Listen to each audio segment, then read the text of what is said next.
છોટાઉદેપુરના કમાટ વિસ્તારમાંથી ચોરાયેલી 4 wheeler cruiser ગાડી સાથે આંતરરાજ્યના એક ઇસમને લોકલ ક્રાઇમ બ્રાન્ચે ગણતરીના કલાકોમાં ઝડપી લીધો હતો.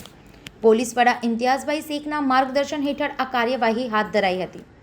કમાટ ટાઉનમાંથી 20 દિવસ પહેલા ચોરાયેલ ક્રુઝર ગાડી પાનવડ નજીક જોવા મળી હતી.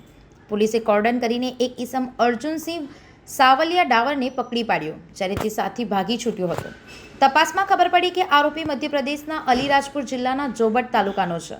પોલીસે ₹1.25 લાખના મુદ્દામાલ સાથે આરોપીને કસ્ટડીમાં લીધો છે અને અન્ય ભાગેડુ ઇસમોને પકડવા ચક્રો ગતિમાન કર્યા છે. છોટાઉદેપુરથી સંવાદદાતા સાથે અભિપ્રાય ન્યૂઝ, વડોદરા. વધુ સમાચાર જોવા માટે અમારી YouTube ચેનલને સબસ્ક્રાઇબ કરો અને જોડાયેલા રહો ફેસબુક, ઇન્સ્ટાગ્રામ અને ટ્વિટર પર.